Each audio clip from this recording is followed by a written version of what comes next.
And in the face of external headwinds like the Sino-US tariff war and Brexit, questions on everyone's lips are, where is the Singapore economy headed in 2020? And is the economic slowdown bottoming out, or is the worst yet to come? Here's a closer look.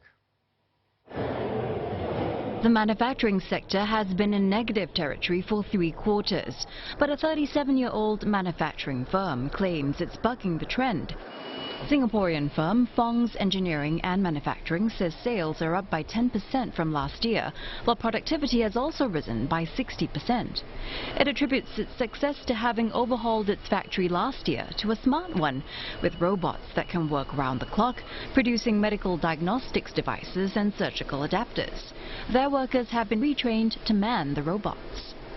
Of course, a lot of external factors between the trade conflict between the 2 economy giants like US and China. There will be affect the economy, slow down, but this one is beyond our control. I think the most importantly is the company have to stay agile and capitalize the opportunity to transform the business and also to train our workers with the new technology. But Mr. Fong says it is hard to find talent to work in a smart factory due to the niche engineering skills needed to operate the machines. Mr. Fong's problems are not unique.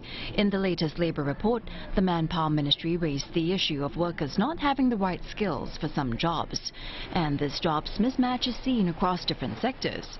In the October macroeconomic review by Singapore Central Bank, a skills mismatch was flagged in the infocom technology and financial services sectors, which require highly skilled tech workers.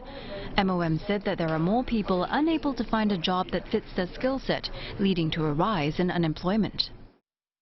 Statistics from the MOM show unemployment rising to the highest level in a decade for the 3rd quarter of 2019 at 2.3%. The last time it reached such levels was during the global financial crisis. But unlike the financial downturn 10 years ago, the labour market is growing and not shrinking. Experts say that these 2 data sets point to a job mismatch in the market.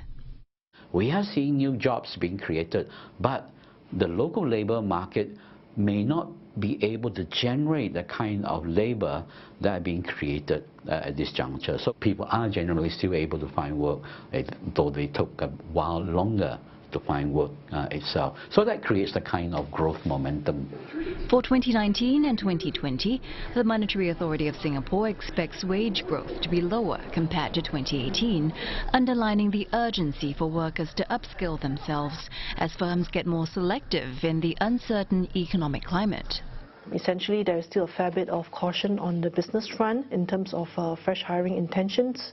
I think similarly, the wage intentions and the bonus payout probably will be also tempered down a little bit compared to 2018 and 2019. I think the expectations is that this US-China trade war will remain a fairly protracted process. Experts believe more can be done by the government to help businesses and workers move up the value chain with next year's budget around the corner, a year which could see the general election taking place. There may be tweak and other incentive for businesses in the new technology front itself.